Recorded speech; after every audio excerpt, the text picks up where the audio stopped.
as a language is dynamic, which allows you to build on the model. So you can specify your model, you can build the different components and put them together. And these sometimes, the last one, can be an advantage. Some people also may see it as a model and your priors, right? So you really have to think what you are saying to the program. It's not a black box, which it's challenging at the beginning, right? But at the end, it pays off. Okay. Okay, so some recommendations now you're going to be working.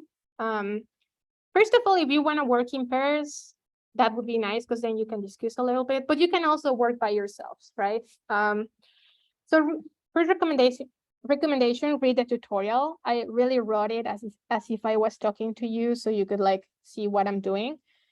As you run the code, think that you're doing two things at the same time. So you're having a conversation with the computer, and some of the code that you're going to write is just telling them the computer, I want you to read this data. I want you to run this analysis. But the other, so you're saying, oh, I want this rate to depend on this other rate. I want this prior to act on this parameter. So there are two different things. So there are commands that are about the model, and there are commands that are about how to run the analysis. Okay. Also, you may focus on whatever is more interesting for you. The idea is that no matter what your level of experience with RevBayes is, that you can get something out of the workshop, whether that is syntax, how to write things on RevBayes, or whether it is model, how do I say this, what the prior is, what does the likelihood look like. And at the end, we're gonna have, we have some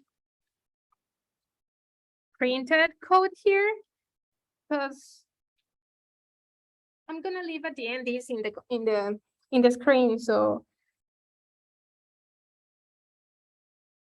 to understand this that I just described, like what is the difference between when I'm talking to RevBayes, what is a prior, what is a parameter.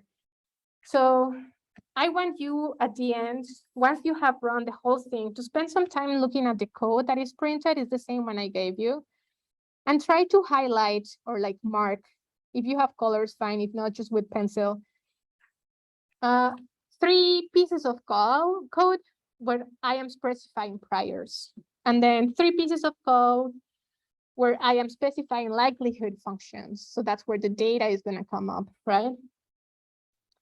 2 instructions to RevBayes that don't have to do anything with the model.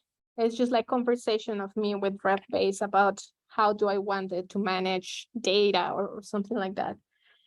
And 5 constant values. So that would be like the last activity.